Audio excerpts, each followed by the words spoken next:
समर्थ आजचा भाग क्रमांक आहे 180 180 श्रीराम.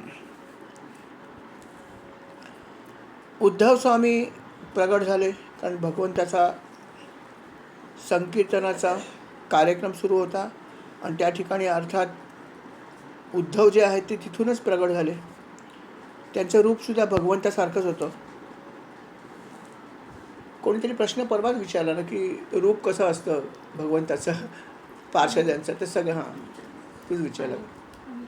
कोणी विचारलं लक्षात? हां तर तेच आहे की भगवंताचे जे पार्षद आहेत ते त्यांच्यासारखेच दिसतात, त्यांचं रूप, त्यांचं सगळं काही. आणि इतकंच कशाला, जर आपणसुद्धा आपल्या सद्गुरूंची खूप चांगली सेवा केली तर आपल्याला पण आपल्या सद्गुरूंसारखं स्वरूप येऊ शकतं. इतकंही सांगितलेलं आहे अनेक ठिकाणी. तेव्हा तन्मयतेने भक्ती करणं हा खूप महत्त्वाचा भाग आहे. आणि असे हे उद्धव आहेत ते प्रत्यक्ष तिथे प्रगट झाले आणि प्रगट झाल्यावरती अर्थात जी लोक तिथे होते ते धन्य झाले. ज्यांना उद्धवाचं दर्शन घडालं ते सगळे धन्य झाले. उद्धव आल्यावरती अर्थात वज्रनाभाची त्याची भेट झाली, वज्रनाभाशी त्यांचा संवाद झाला. आणि वज्रनाभ जो आहे तो काही बोलायच्या आधी उद्धवच म्हणत आहेत की मला खूप आनंद आहे की तू ही सगळी सेवा करतोयस. कारण कृष्णाची सेवा किती महत्त्वपूर्ण आहे हे उद्धवांना माहीत होतं, परंतु आपल्या मागेसुद्धा कोणी सेवा करतं याचा त्याला जास्त आनंद होता. जसं आपण म्हणतो की अरे नामस्मरण करायला पाहिजे, हो पण आता हल्लीच्या लोकांना कुठे माहिती आहे, असं आपण म्हणतो ना की पुढे गेलं पाहिजे. तसं थोडंसं उद्धवांना पण वाटत होतं. आणि जेव्हा ही अशा प्रकारची सेवा सगळी वज्रनाभाने घडवून आणली तेव्हा त्याला फार आनंद झाला. तो म्हणाला तू ही खूप चांगली सेवा केलीस आणि म्हणूनच मी या ठिकाणी तुला दर्शन देण्यासाठी आलेलो आहे. अजिबात तू काळजी करू नको, तुझी सगळी काळजी आता संपलेली आहे आणि तू खूप पुण्याचं काम करतोयस, लक्षात ठेव. पण त्याच्या जोडीला अजून एक तू गोष्ट कर. तुम्हाला काय करू सांगा?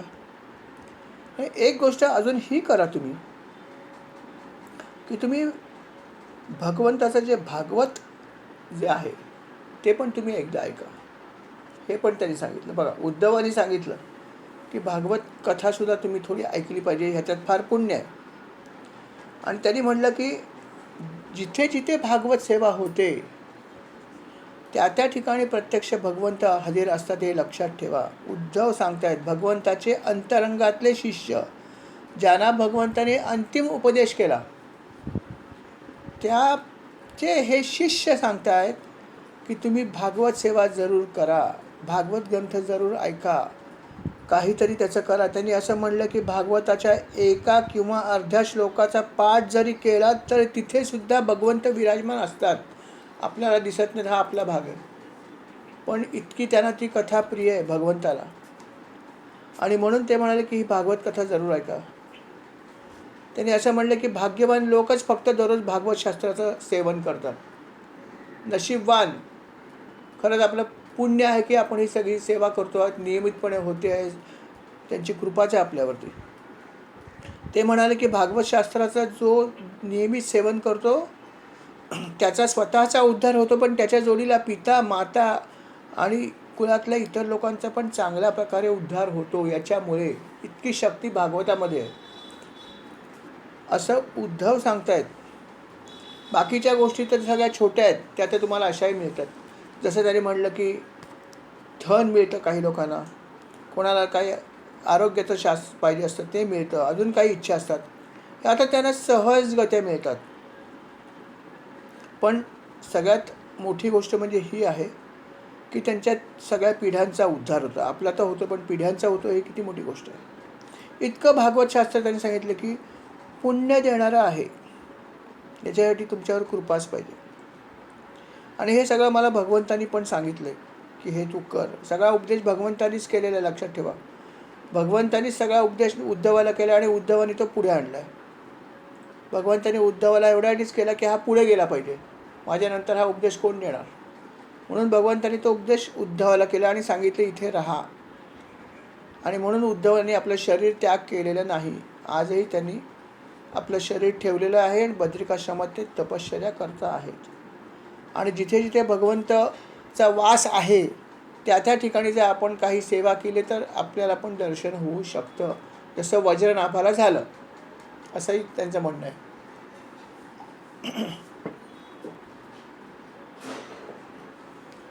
अशा प्रकारे या कथेची महती जी आहे ते यांनी सांगितली. उद्धव स्वामींनी सुद्धा,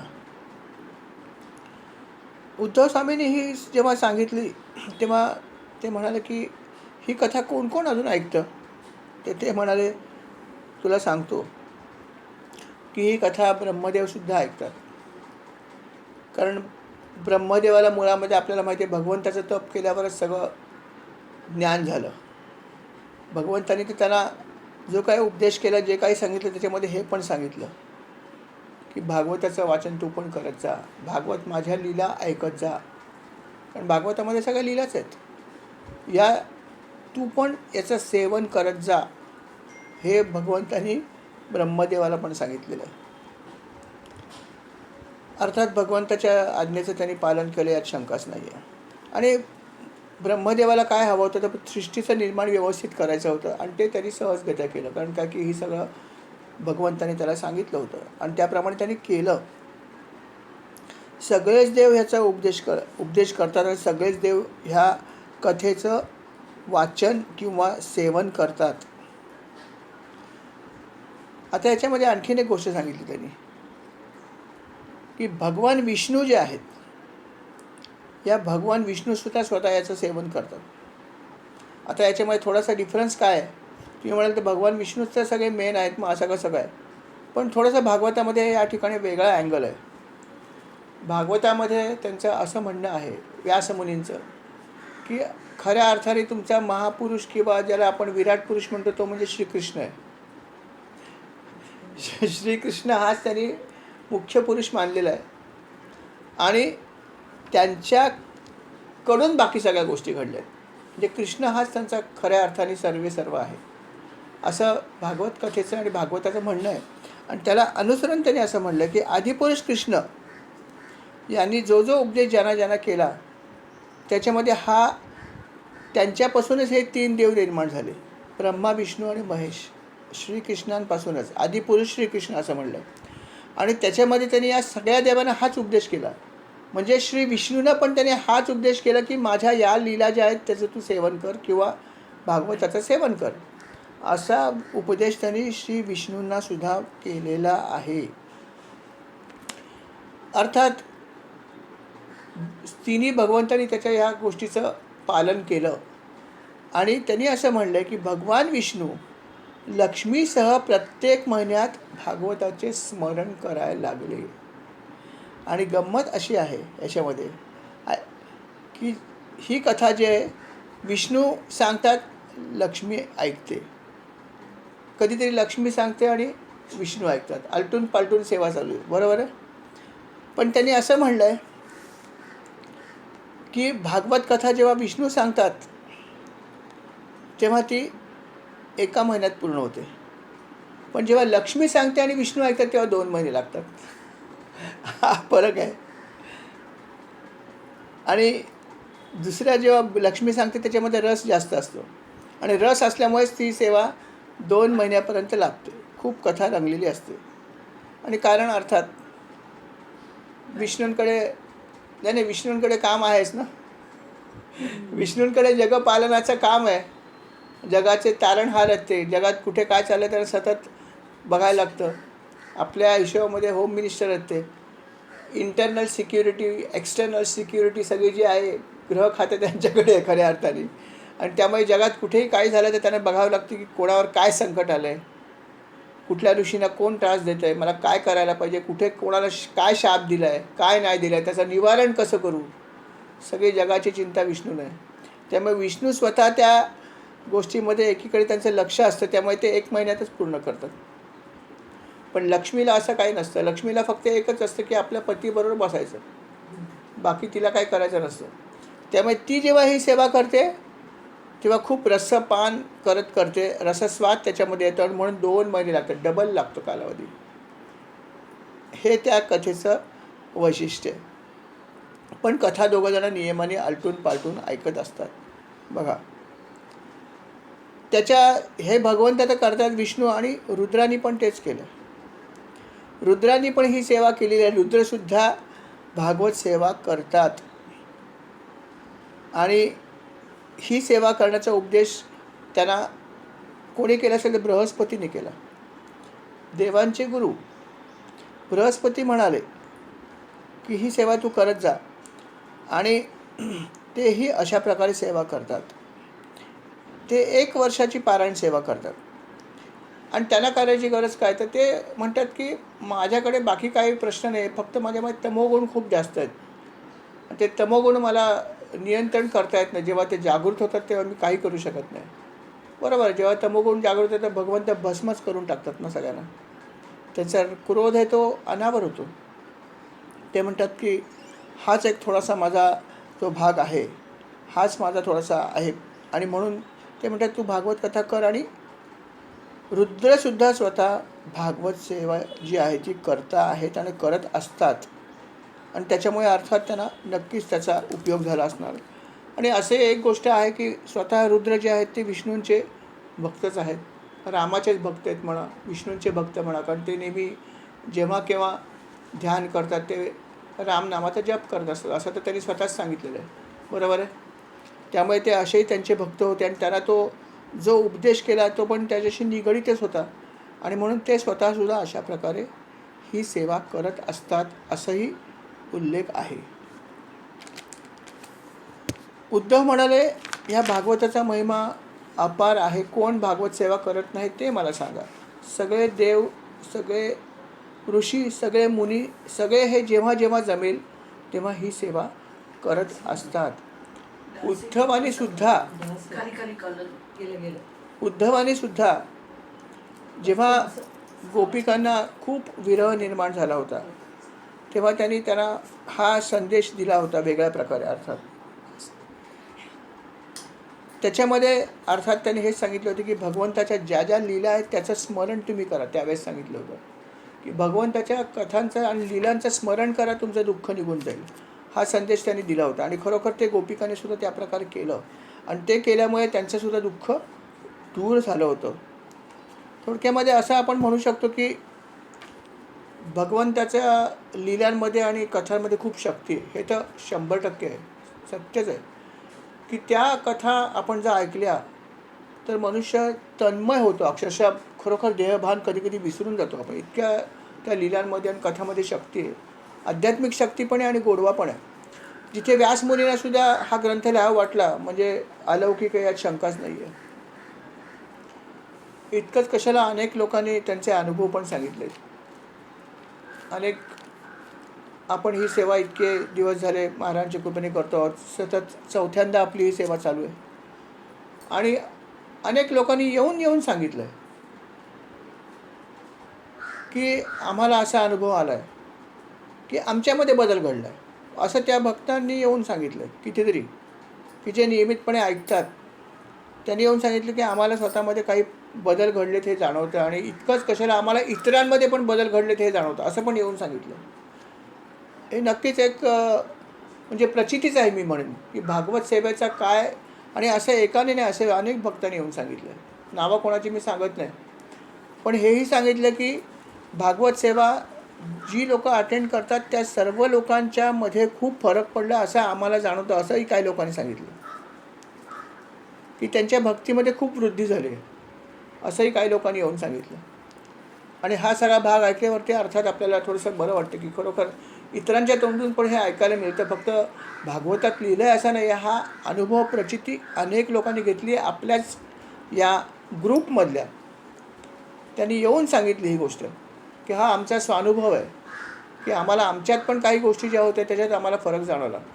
आमच्या काही समस्या होत्या की आमचे काही दुर्गुण होते, त्याच्यावर पण आम्ही काही अंशी मावत करू शकलो असं आम्हाला लक्षात आलं.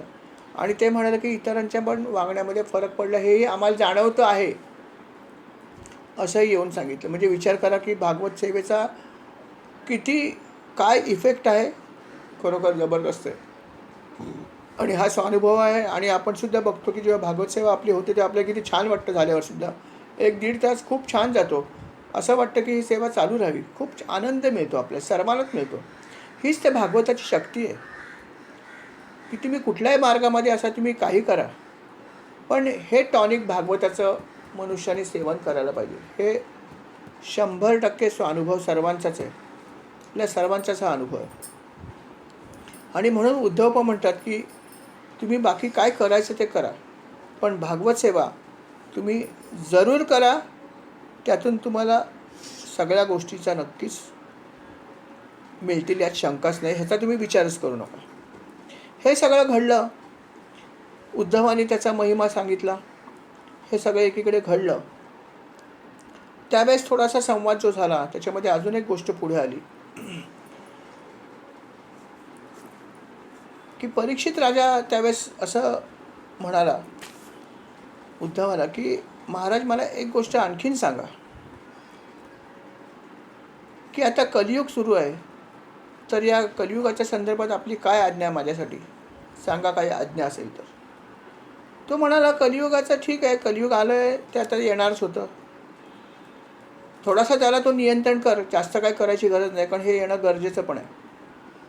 तो म्हणाला नक्कीच मी हे सगळं करीन, पण भागवताचा महिमा आहे हे मला ऐकून समजलं आता, तर मला सांगा हे शास्त्र मलासुद्धा कधीतरी मिळेल का ऐकायला. तेव्हा त्याने ऐकलेलं नव्हतं, लक्षात ठेवा, बऱ्याच गोष्टी घडलेल्या नव्हत्या, खूप अगोदरची गोष्ट आहे. तर तेव्हा ते म्हणाले राजा, तुला काही चिंता करायची गरज नाही, किंबहुना पृथ्वीवरती हे भागवत शास्त्र खऱ्या अर्थाने तुझ्यापासूनच येणार आहे.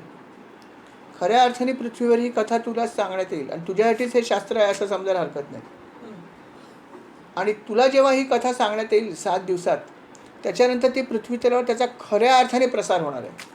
तोपर्यंत त्याचा प्रसार तितका होणार नाही, तो फक्त काही ठराविक लोकांकडेच त्या लेवलवरच राहणार आहे. पण तुझ्याकडे आल्यावर ही कथा 100% सर्वत्र पसरणार आहे, हे लक्षात ठेव. त्यामुळे आणि हे तुझं विधिलिखित मी तुला सांगून ठेवतो की हे असं होणार आहे, कारण तुझ्याकडूनच ही सेवा व्हायची असं विधिलिखित आहे. आणि म्हणून मी तुला ठामपणे सांगू शकतो, त्याची तू काळजी करू नकोस की ही गोष्ट तुलाकडे घडणार आहे आणि त्याच्यानंतर तू श्रीकृष्णाच्या धामाला नित्य निवासासाठी तू जाशील. हे फळ तुला नंतर मिळणार. किती मोठं फळ बघा.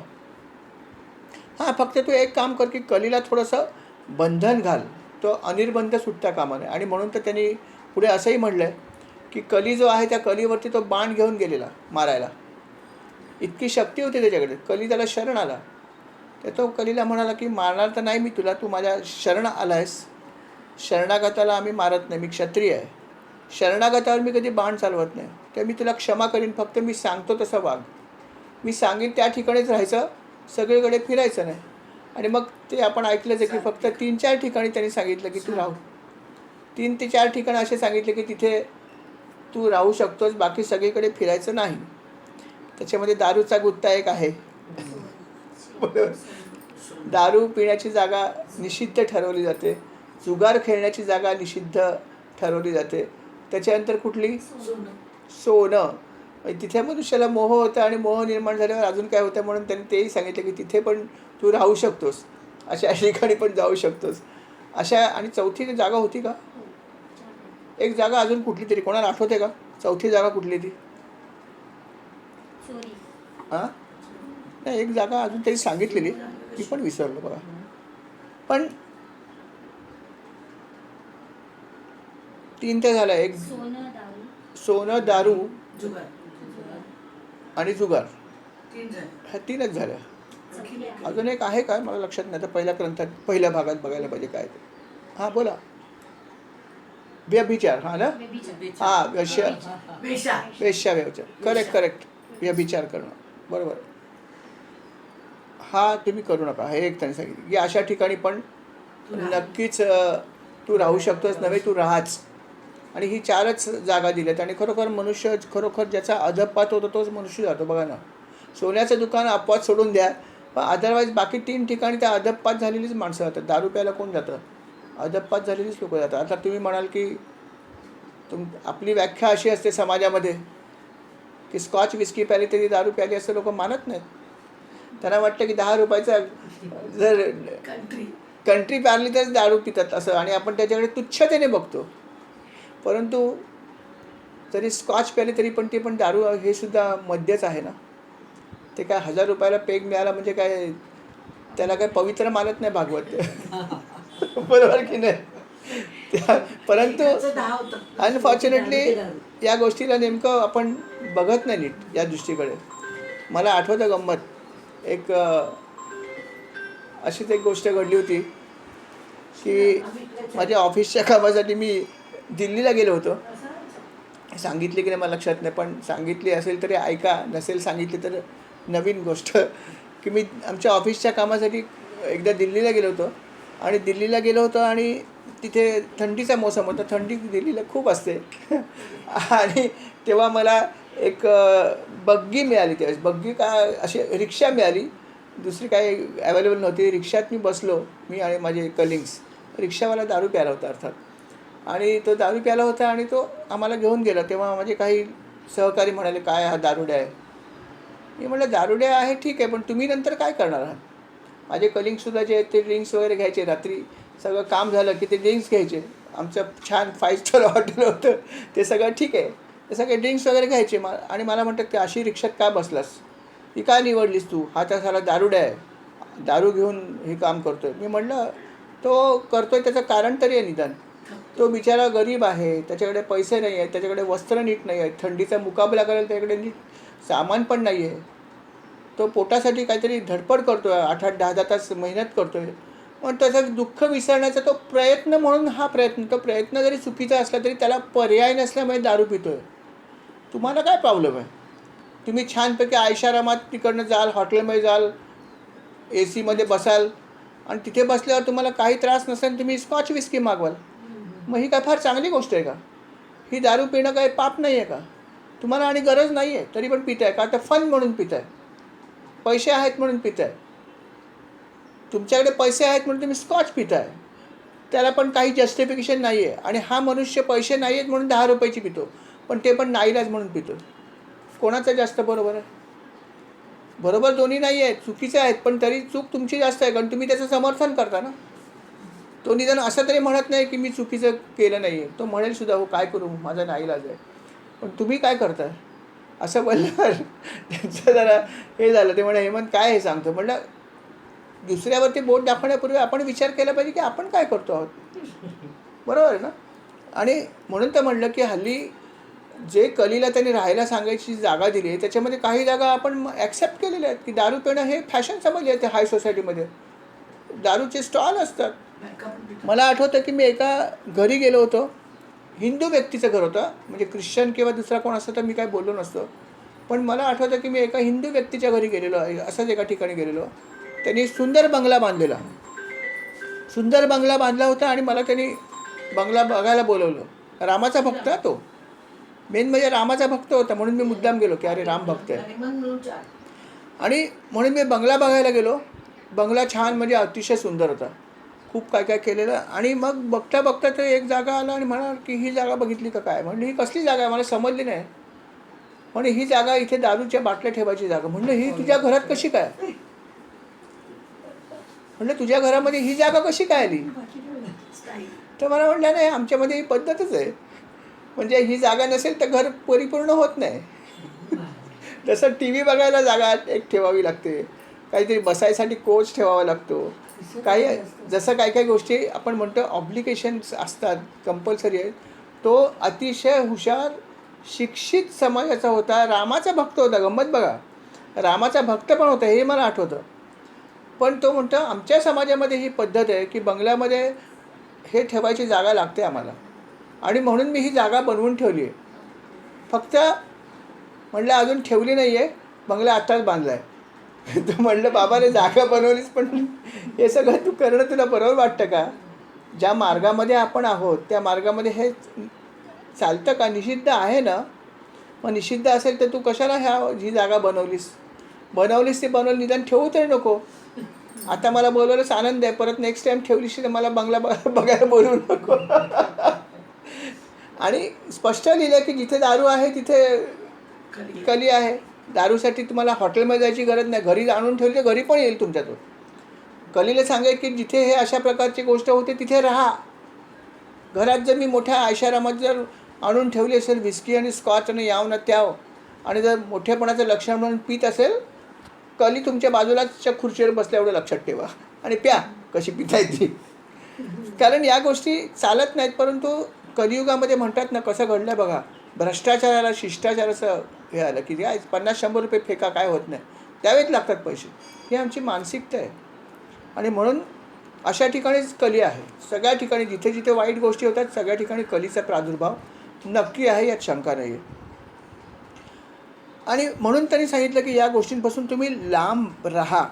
पण भगवंताचा प्रादुर्भाव कुठे आहे, ही पण महत्त्वाची गोष्ट आहे. की भगवंत जिथे इथे भागवत कथा होते तिथे तिथे भगवंत येतो, हे उद्धव स्वामींनी सांगितलं.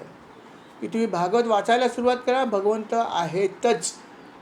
अर्थात त्यांचं अस्तित्व जशी जशी तुमची भक्ती होईल तुम्हाला जाणवत राहील. जसं मी म्हटलं की आपल्या अनेक भक्तांना भागवत कथेचा अनुभव आलेला आहे, त्यांनी येऊन सांगितलेलं आहे.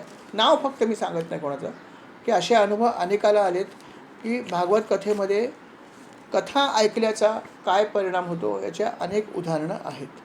आणि हेच सांगतायत उद्धवसुद्धा की राजा तू काळजी करू नकोस अजिबात, तुझ्यासाठीच ही खऱ्या अर्थाने भागवत सेवा होणार आहे आणि तुझ्यानंतरच ही पृथ्वीवरती खऱ्या अर्थाने पोचणार आहे, हे तू लक्षात ठेव. आणि अशा कथा जर तुम्ही करण्यासाठी किंवा ऐकण्यासाठी जर कधी भगवंताच्या काही स्थानी गेला तर अजून जास्त लवकर अनुभव येऊ शकतो. कारण स्थल महात्म्य आहे, नाही असं नाही. पण अर्थात तुम्ही घरी केली तरी काही फरक पडत नाही. तिथे ही सेवा आहे, तिथे भगवंत येतातच, ते त्यांनी सांगितलेलंच आहे. परंतु काही ठिकाणी भगवंताचं कायम अस्तित्व आहेच ना. जसं त्यांनी सांगितलं आहे की वृंदावनामध्ये भगवंत आहेतच. त्यात गोवर्धन पर्वताजवळ काही जागा आहेत, तिथे पण भगवंत नित्य निवास करतात. बद्रिकाश्रमात आहेतच, रमण रेतीमध्ये आहेतच आहेत, वृंदावनमध्ये आहेतच. मग काही जी क्षेत्र आहेत तिथे भगवंताचा निवास आहेच आहे. काही ठिकाणी तर असं म्हणलं की रमण रेतमध्ये तर दररोज तिथे चालू असते, आपल्याला दिसत नाही. कारण तिथे गोपिका येतात, पावलं उठलेली असतात म्हणे तिथे सुद्धा, की सगळं ते रात्री बंद होतं तरी पण पावलं उमटतात रमण रेतमध्ये. म्हणजे विचार करा की भगवंत काही ठिकाणी हे आहेतच. आणि तिथे जाऊन जर आपण ही कथा केली तर जास्त अजून तुम्हाला अनुभव येऊ शकतात. बघूया आता आपला परत कधी जाण्याचा योग होतो. आपण गुजरातमध्ये कुठे गेलो होतो, एकदा द्वारकेला गेलो होतो. आणि तिथे गेल्यावरती एक अध्याय आपण वाचला होता आणि आपल्याला त्यांनी जागा पण दिली होती बसायला, भागवत वाचायला आणि भागवताचे निरूपण करायला पण आपल्याला त्यांनी दिलं होतं. छान आपली 1-2 तास तिथे छान सेवा झाली. हो हो, एक अलौकिक अनुभव आम्हाला तिथे आला जेव्हा आम्ही ही कथा पूर्ण केली. हो, एक अलौकिक अनुभव त्यावेळेस आला. खूपच अलौकिक अनुभव आलेला की काय सांगू, सांगायला म्हणजे जाहीर सांगणं बरोबर वाटत नाही. पण खरोखर ती भागवत सेवा झाल्यावर आम्हाला द्वारकेला घ्यायला गेल्यावरती, कुठे गेलो होतो आपण, द्वारकेलाच ना, द्वारकेला गेल्यावर असा अलौकिक अनुभव दिला की काय सांगावं. पण त्यातून फक्त घेण्याचा भाग हा आहे की अनुभव तर आहे आपल्या जागी की आपण ही सेवा करत राहिली पाहिजे आणि ह्या केल्याचा आपल्याला फळ हे मिळतं, यात शंकाच नाही आहे. आणि उद्धव स्वामी याचीच पुष्टी करत आहेत की भगवंताची ही सेवा जी आहे तुम्ही तिथे पण कधीतरी येऊन केली तर तुम्हाला जास्त लवकर अनुभव येईल. अशा ठिकाणी कुठेही जरी गेलो आपण तर आपला ग्रंथ आपण घेऊन जाऊ आणि एखादा तरी आपण त्याचा भाग वाचत जाऊ, ऐकत जाऊ. जसं भगवंताची बरीच स्थानं आपण बघितली आहेत, पण काही स्थानं अजून बघितलेली नाही आहेत. जसं एक स्थान जगन्नाथपुरीला नाही गेलो आपण अजून. तर जगन्नाथपुरीला सुद्धा एकदा महाराजांच्या कृपेने जाऊया. तिथे गेल्यावर आपण एक भागवताचा हे वाचूया. तिथे गेल्यावर बघूया कधी महाराज आपल्यासाठी योग आणतायत. पण हे असं सगळं जे आहे ते भागवतामध्ये सांगितलं आणि असं सगळं उद्धव स्वामी जे आहेत या उद्धव स्वामींनी हे राजाला सगळं सांगितलं की अशा प्रकारे हे सगळं आहे, हे तू लक्षात ठेव. आणि भगवंताच्या अनेक लीला आजही भगवंत करतायत, फक्त आपल्याला त्या जाणवत नाहीत. परंतु जे भगवंताचे खूप चांगले भक्त आहेत त्यांना हे जाणवतं नक्कीच. आणि स्थान महात्म्य जे आहे ते खरोखर गेलात तुम्ही तर तुम्हाला जाणवू शकेल काय फरक आहे. तो स्थानातला फरक तर गेल्यावर जाणवतोच. म्हणजे ज्यांनी त्याने अनुभव घेऊन बघावं, घेतला पण असेल आपण, की काय काय स्थानावर गेल्यावर लगेच जाणवतंच की काय आहे ते. त्यामुळे ह्या स्थानी खरोखर भक्ती वाढवायची असेल तर भागवत सेवेशिवाय पर्याय नाही. इथे व्यासमुनींना दुसरा पर्याय नाही मिळाला तर आपण काय चीज आहोत. त्यामुळे भागवत कथा ही खरंच प्रत्येकाने कधीतरी एकदा तरी ऐकावी. त्यांनी हेही सांगितलं याची महतीमध्ये की भागवत सेवा जी आहे ही आपण ऐकली तर नक्कीच पुण्य आहे, परंतु ऐकवली तरीसुद्धा पुण्य आहे. दोन्ही बाबतीत पुण्य आहे. हां, तुम्ही एखादा भाग सांगू शकता नाही का. सगळी काही कथा तुम्हाला सांगता नाही आली, पण एखादा तुम्हाला कथा त्यातली छान सांगता येत असेल, ऐकली असेल, आवडली असेल, जी कुठली तुम्हाला आवडलेली कथा सांगा कोणाला तरी. मी तर तुम्हाला नेहमी सगळ्यांना इन्सिस्ट करतो की तुम्ही ही थोडीशी सेवा करण्याचा प्रयत्न करा. का याच्यामध्ये खूप पुण्य आहे. कारण जेव्हा तुम्ही एखादी गोष्ट सांगता तेव्हा त्याची आतमध्ये तुम्ही गेल्याशिवाय सांगू शकत नाही. आतमध्ये असल्याशिवाय ती सांगणार कशी बाहेर. निरूपण सेवा किंवा स्पर्श सेवा करताना डेफिनेटली तुमचा काहीतरी अभ्यास आपोआप होतो आणि तो झाल्याशिवाय तुम्ही सांगू शकत नाही. भले तुम्ही ती लिहून काढा. चित्राने लिहून काढली होती, ताईनी पण लिहिली होती, पण ती लिहून काढून नंतर सांगितली, पण त्याच्याने सुद्धा खूप फरक पडतो ना. कारण त्याच्यामुळे तुम्ही अभ्यास करता त्याचा, आणि अभ्यास करण्याला खूप महत्त्व आहे. आणि अशा गोष्टीचा अभ्यास केल्यावर काय लाभ होतो तो सांगण्याच्या पलीकडची गोष्ट आहे. आणि म्हणून ते म्हणतात की हे लक्षात ठेवा की जे लोक भागवताची ही कथा ऐकतील किंवा दुसऱ्यांना ऐकवतील त्यांनासुद्धा अनेक प्रकारची भागवत प्राप्ती होईल आणि त्यांचं दुःखसुद्धा नाहीसं होईल. ही पण फलश्रुती या भागवताची. अशा अनेक प्रकारची फलश्रुती याच्यामध्ये आहे. अनेक अध्याय आहेत, त्याची वेगवेगळी फलश्रुती आहे. परंतु महत्त्वाचा भाग हा आहे की ही सेवा प्रत्यक्ष सगळे भगवंतसुद्धा करतायत हे लक्षात ठेवा. की सगळेच देव जर ही सेवा करतायत तर आपणसुद्धा ही करायला पाहिजे, आणि त्यांच्या कृपेने आपण ही सेवा करतो आहोत. आपण सगळे नशीबवान आहोत एवढं नक्की आहे. अशा प्रकारे ही सगळी माहिती जी आहे ती एकाकडून दुसरीकडे, दुसरीकडून तिसरीकडे, जसं म्हणलं की हा संवाद आहे सगळा. काही ठिकाणी शौनक मुनींचा आणि सुतांचा संवाद आहे, काही ठिकाणी अजून काही मुनी आहेत. ही कथा किंवा हे ज्या गोष्टी ज्या एका ठिकाणून दुसऱ्या ठिकाणी, दुसऱ्या ठिकाणून तिसऱ्या ठिकाणी असा हा सगळा संवाद चालू आहे. आणि ही जी कथा आहे ह्याच्यामध्ये हा जो अध्याय चालू आहे विशेषतः त्याच्यामध्ये हा सगळा संवाद जो आहे तो सूत आणि शौनक मुनींचा आहे जास्त. की त्याच्यामध्ये सगळे प्रश्न शौनक ऋषींनी विचारलेत आणि सूत मुनी जे आहेत ते प्रसिद्ध आहेत कथा सांगण्यासाठी. सत्याची कथा पण सगळी सूत मुनींच्या तोंडातून आली, बघितले ना आपण. सूत म्हणतात वगैरे असा उल्लेख आहे. तर सूत मुनी जे आहेत त्यांच्याकडे खूप काही ज्ञान होतं. ते शिष्य होते, व्यासमुनींचे शिष्य होते, आणि त्यामुळे अनेक प्रकारचं ज्ञान जे आहे ते त्यांना मिळालेलं होतं आणि ते ज्ञान त्यांनी सगळ्यांना वाटलेलं आहे. हे त्यांचं वैशिष्ट्य होतं. पुढे सुद्धा त्यांनी अनेक प्रकारची माहिती दिली आहे. सूत मुनी जे आहेत त्यांना शौनक मुनीने नंतर अजूनही काही प्रश्न विचारले आणि त्या प्रश्नांची त्यांनी सविस्तर उत्तर दिलेत. त्यांनी जो प्रश्न विचारला तो खूप महत्त्वाचा माझ्या मते. त्यांनी प्रश्न हा विचारला की भागवत सेवा कशी करावी, कशा कशा प्रकारे करता येते, काय काय करावं वगैरे असं सगळं त्यांनी विचारलं. आणि मग तो कसा करायचा याची अतिशय सविस्तरपणे त्यांनी माहिती दिली आहे. अर्थात सविस्तरपणे जी माहिती आहे ती आपण सविस्तरपणेच ऐकणार आहोत, पण सविस्तरपणे माहिती आता सांगून होणार नाही, 15 मिनिटं शिल्लक आहे. त्यामुळे मला असं वाटतं की आज आपण थोडंसं लवकरच स्वल्पविराम घेणं गरजेचं आहे. कारण नाही, आणि हा जो भाग आहे की त्यांनी जे काही विचारलं बाकीचं की कशा प्रकारे ही सेवा केली जावी किंवा कशा प्रकारे करता येते, पण कशा प्रकारे करतात हे सुद्धा एक प्रोसिजर आहेच ना. ती कशी करावी आणि कुठली सेवा केली तर काय फायदा होतो, हा महत्त्वाचा भाग आहेच ना. की जरी आपण फळाची अपेक्षा नसली ठेवली तरी पण फळ कशा प्रकारे, अशी तर अनेक फळं आपण ऐकलीच आहेत, परंतु तरीसुद्धा बेसिकली ही सेवा कशी केली जाते किंवा केली जावी याच्याविषयी त्यांनी माहिती दिली आहे पुढच्या भागामध्ये. आणि ती कशा प्रकारे केली तर ती कुठल्या कॅटेगरीमध्ये येते हा खूप महत्त्वाचा भाग आहे.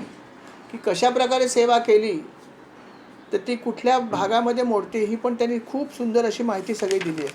आणि ही सगळी माहिती जी आहे त्या अर्थात आपण, मला वाटतं आपण उद्याच्या भागामध्ये ऐकूया, कारण हा भाग आता जर घेतला तर पूर्ण होणार नाही आहे. आणि म्हणून आज आपण थोडासा लवकरच स्वल्पविराम घेऊया आणि ही सेवा जी आहे ती या ठिकाणी आपण स्वल्पविराम घेऊया. श्रीराम समर्थ. श्रीराम.